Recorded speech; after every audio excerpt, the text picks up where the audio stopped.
Olá, irmãos. Vamos estudar o capítulo 5 da carta aos Efésios.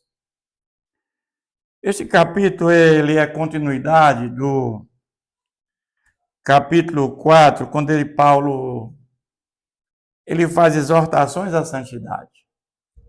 O comportamento dos cristãos convertidos daquela igreja. Como é o comportamento de um convertido?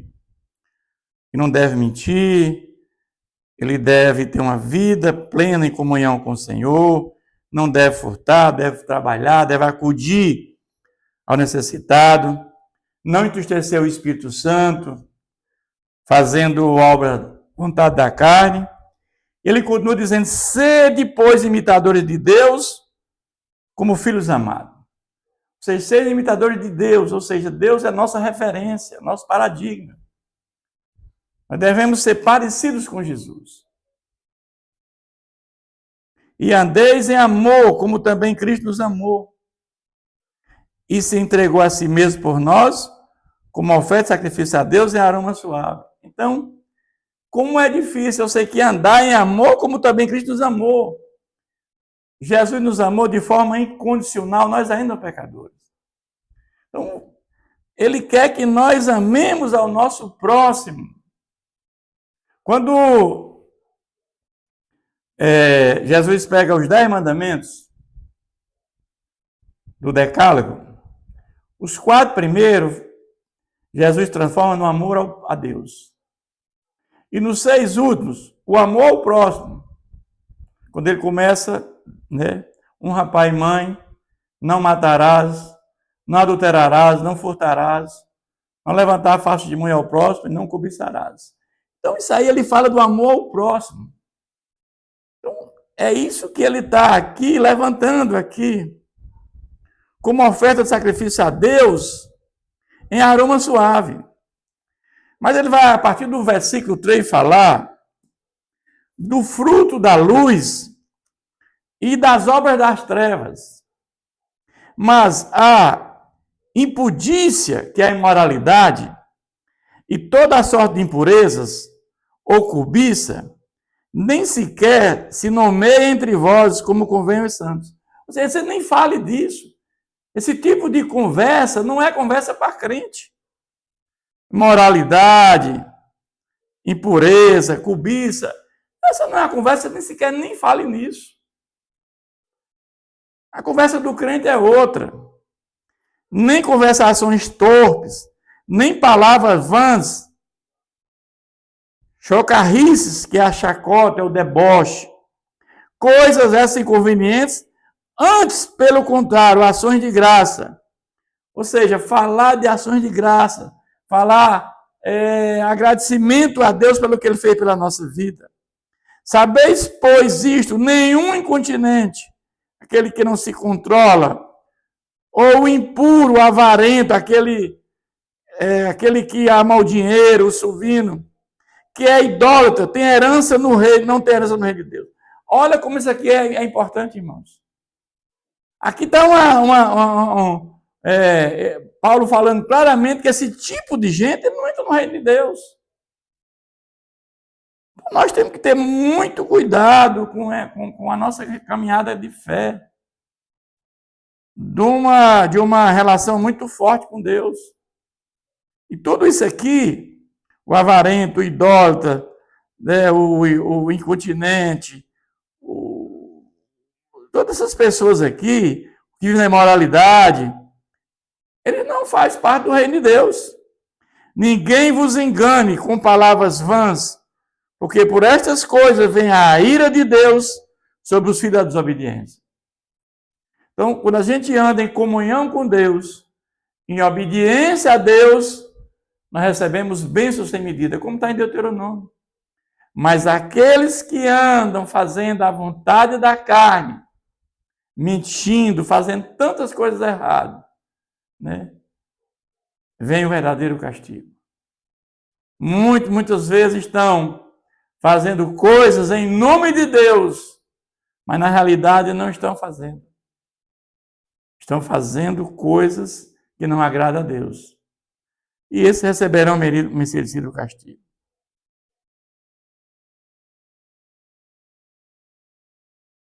Portanto, não sejais participantes com eles. Se afastem desses que andam praticando esse tipo de coisa. Se afastem.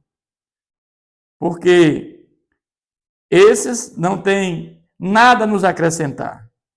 Pois outrora erais trevas, porém agora sois luz do Senhor.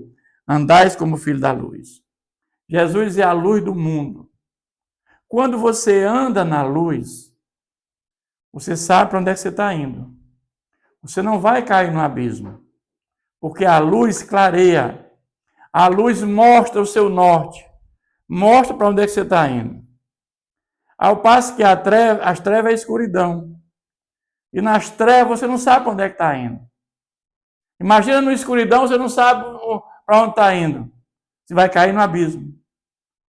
É mais ou menos isso aqui que Paulo quer levantar para nós.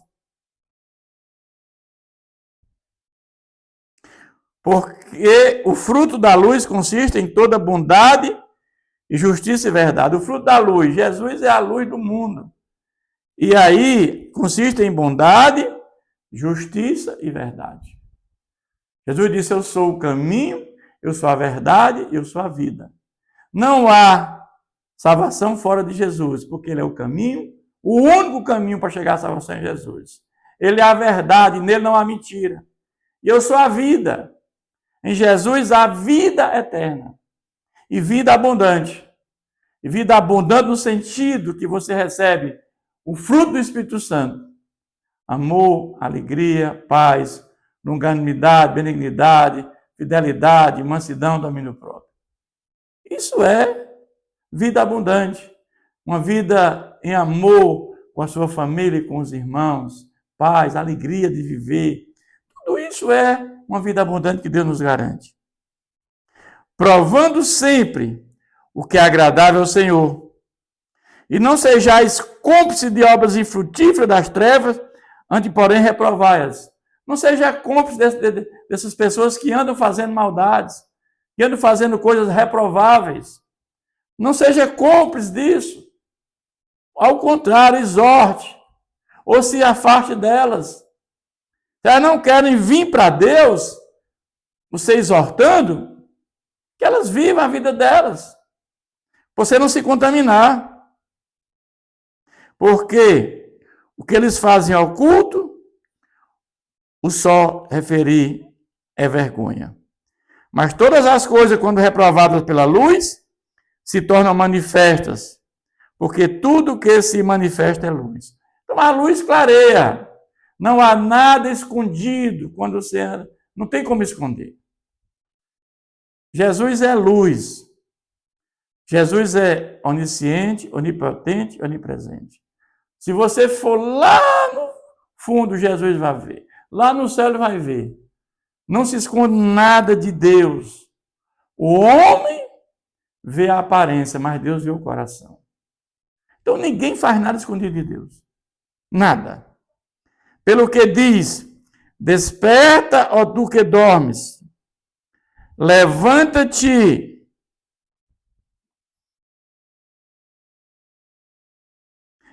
Dentre os mortos, e Cristo iluminará.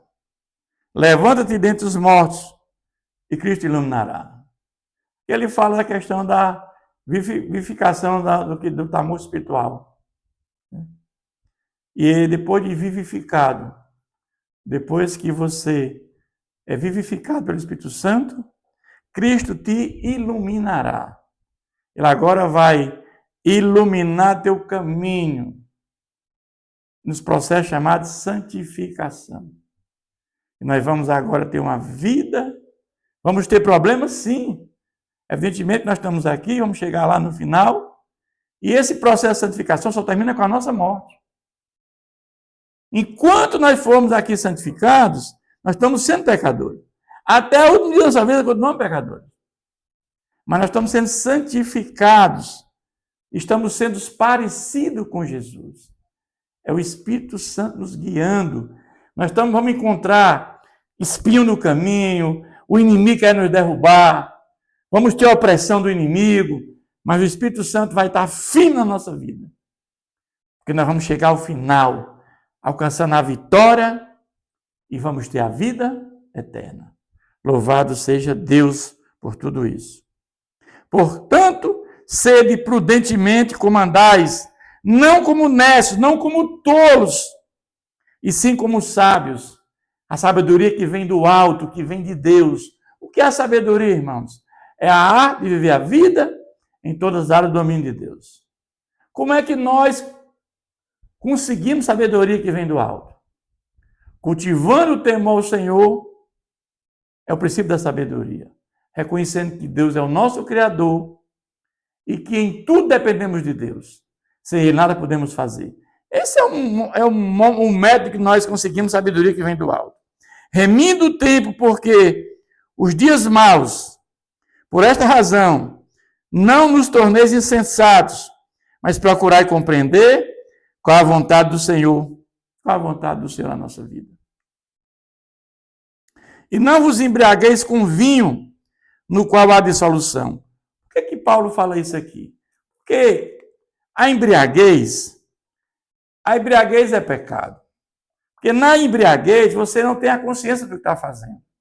Na embriaguez você pode adulterar, falar coisas horríveis, mentir, prostituir. Você pode ali dizer palavras profanas. Então, é assim, não vos embriagueis. Evite, irmãos. Mas no qual há dissolução. Mas enchei-vos do Espírito Santo. No lugar de você se encher da embriaguez, o convertido, ele deve se encher do Espírito Santo. Ele agora vai falar como é que nós nos enchemos do Espírito Santo, irmãos. Como é que nós fazemos isso? Falando entre vós com salmos, com a palavra de Deus, entoando e louvando de coração o Senhor, ao louvor ao Senhor. Nós somos felizes cantando, louvando a Deus. Deus se agrada do louvor. Quando você louva a Deus, Deus se agrada. Com hinos e cantos espirituais. Dando sempre graças por tudo ao nosso Deus. Nós temos que entender, irmãos, que tudo é graça de Deus. O ar que respiramos é graça de Deus. O alimento é graça de Deus. Ter todos os sentidos perfeitos é graça de Deus. Ter um lar para morar é graça de Deus. Ter uma família é graça de Deus. Ter recurso para o pão nosso de cada dia é graça de Deus. Ter um lugar para se congregar, para louvar o Senhor, adorar o Senhor, é graça de Deus. Mas a maior graça de Deus é a fundamento da salvação para nós ter a salvação. Dando sempre graças por tudo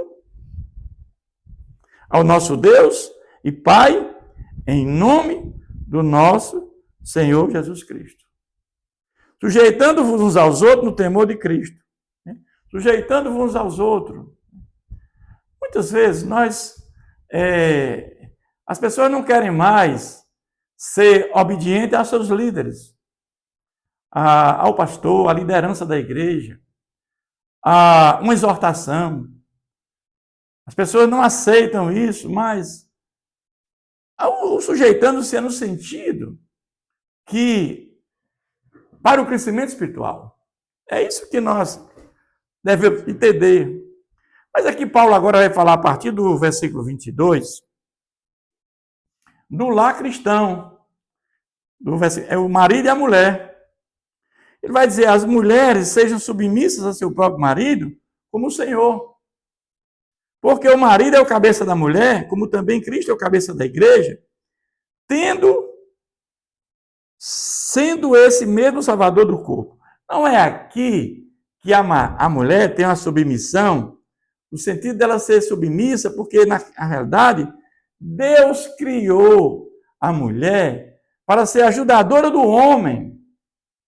Ele criou a mulher da costela que fica no meio, exatamente para ela ser ajudadora, ela está no meio, não tem nem abaixo nem acima. Ou seja, aqui ele compara Cristo é o cabeça e a igreja é o corpo. Aqui Ele faz a analogia do marido e a mulher, como a cabeça e o corpo. É uma analogia que ele faz aqui. Como, porém, a igreja está sujeita a Cristo, assim também as mulheres sejam tudo submissas ao seu marido. Assim, aqui ele faz a analogia. Onde Cristo é o cabeça da igreja, e o marido é o cabeça, e a mulher como fosse o corpo. Analogia. Agora ele vai dizer aqui, ele não fala só da mulher, mas fala também do marido. E a responsabilidade do marido é muito maior do que a da mulher. Olha o que ele diz aqui no versículo 25 sobre o marido. Marido, amai vossas esposas, vossas mulheres, como também Cristo amou a igreja. Eita, meu pai. Olha só. Cristo morreu por nós. Ele amou de forma incondicional. Marido, amai vossas mulheres, como Cristo nos amou. Então, aqui está dizendo que eu tenho que amar minha esposa de forma incondicional, como Deus me amou. Eu tenho que morrer por ela, se necessário. É um amor muito forte que nós temos que ter para nossa esposa. Se necessário, eu tenho que morrer por ela. Evidentemente que nós entendemos que na nossa vida é Deus. Depois vem nossa esposa. E assim mesmo se entregou por ela. Ou seja, Cristo amou a igreja e assim mesmo se entregou por ela. Para que a santificasse, tendo-a purificado por meio da lavagem de água e da palavra. Ou seja, tudo começa com a palavra de Deus. A palavra de Deus é precursora. Depois que ouvimos a palavra de Deus, ela faz sentido nossa vida, é que o Espírito Santo vem nos convencer do pecado. Ele vai dizer, para apresentar a si mesmo, igreja gloriosa, sem mácula, sem ruga, nem coisa semelhante, porém santa e sem defeito.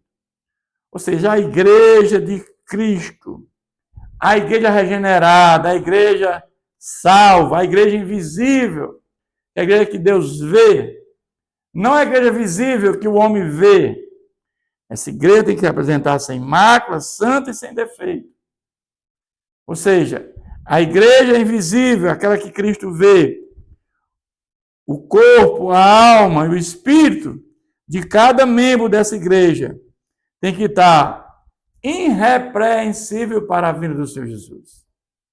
Assim também os maridos devem amar a sua mulher como o próprio corpo. Eu tenho que amar minha esposa como eu amo o meu próprio corpo. Quem ama a esposa, a si mesmo se ama. Mas por que ele vai falar isso aqui, irmãos? Porque ninguém jamais odiou a sua própria carne. Nós amamos a nós mesmos. E a alimenta e cuida, e dela cuida. Como também Cristo faz com a igreja. Ou seja, nós cuidamos do nosso corpo como Cristo cuida da igreja. Porque o nosso corpo é templo, é morada do Espírito Santo. Nós devemos ter cuidado com o nosso corpo. Quando eu vejo um corpo totalmente deformado, irmãos, quando eu vejo um corpo totalmente dilacerado, com tanta figura, eu fico com pena, irmãos. Porque nós temos que cuidar do nosso corpo, ele é morada do Espírito Santo. Porque somos membros porque somos membros do seu corpo, nós somos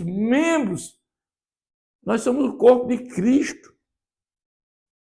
Eis porque deixará o homem, seu pai e sua mãe, e se unirá à sua mulher, se tornarão os dois uma só carne.